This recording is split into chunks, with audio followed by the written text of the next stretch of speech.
Peace, fam. DB Bedford here, your emotional intelligence consultant.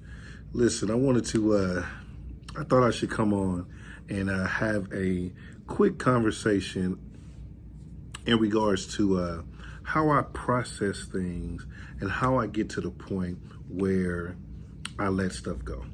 Because I know that there is, some of my folks that sometimes might think that I'm being a little too soft or I'm just letting people just get away with stuff. And I really want people to understand that just because I'm a gentleman doesn't mean I'm a gentle man.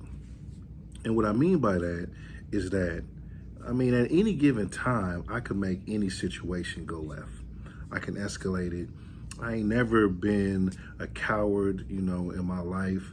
And there's not a person out here that would ever say that I've been, afraid, right, to handle my business or take things to the extreme that I see a lot of people say they would do, but until you actually done it, I'm not sure if you really mean what you say.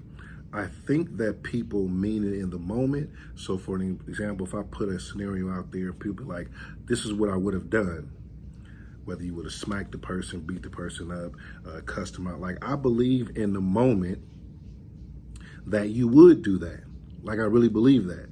But the question I would have for someone is after that moment it has passed, how is that going to work out for you? And so it's very easy in the moment. That's why we say when emotions are high, logic is low, to make a very emotionally charged decision that could cost you for days, weeks, or years afterwards. And so I try to stay in a space thinking about what could possibly happen if I take that route. And 9 times out of 10, it is worth me letting the moment pass so that I can get on about with my day, with my life. I try very hard not to change the trajectory of where I'm going. I try to keep the end game, the goals in mind, and so that I don't stop at every barking dog.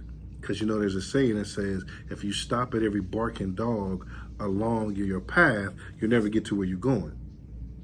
And I like to vibrate higher. And so I try to stay away from low frequency conversations or situations, right? So what is low frequency?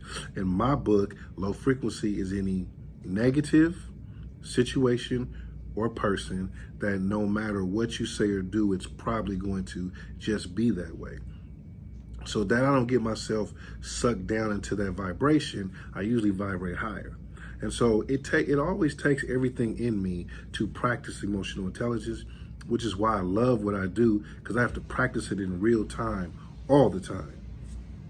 It doesn't mean that I don't feel like punching people in the face. It doesn't mean I don't feel like cussing people out. It doesn't feel like I don't mean sometimes circling back and doing something to you. But I keep the bigger picture in mind. I've had my freedom taken away from me. I've had, in the streets, I've funked with people before, and I know what it feels like to hunt people down. I know what it feels like to be hunted. And it's a space in my life that I never want to be in again. And most people are not even ready for it.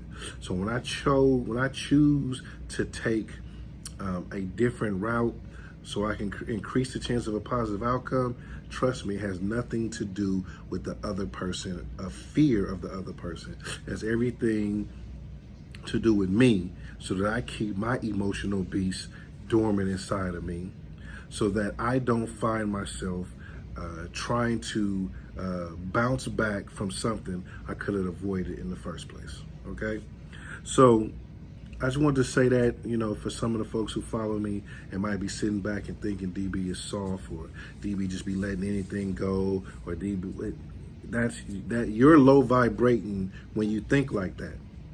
Because anybody can get it, right? Anybody can flash, anybody can go there. That's easy. It takes strength to be able to understand your emotions, emotional intelligence. How do you feel? Intelligent. What do you do with the feeling? Because just because you can doesn't mean you should. I'm DB Bedford, your emotional intelligence consultant. Peace, and I'm out.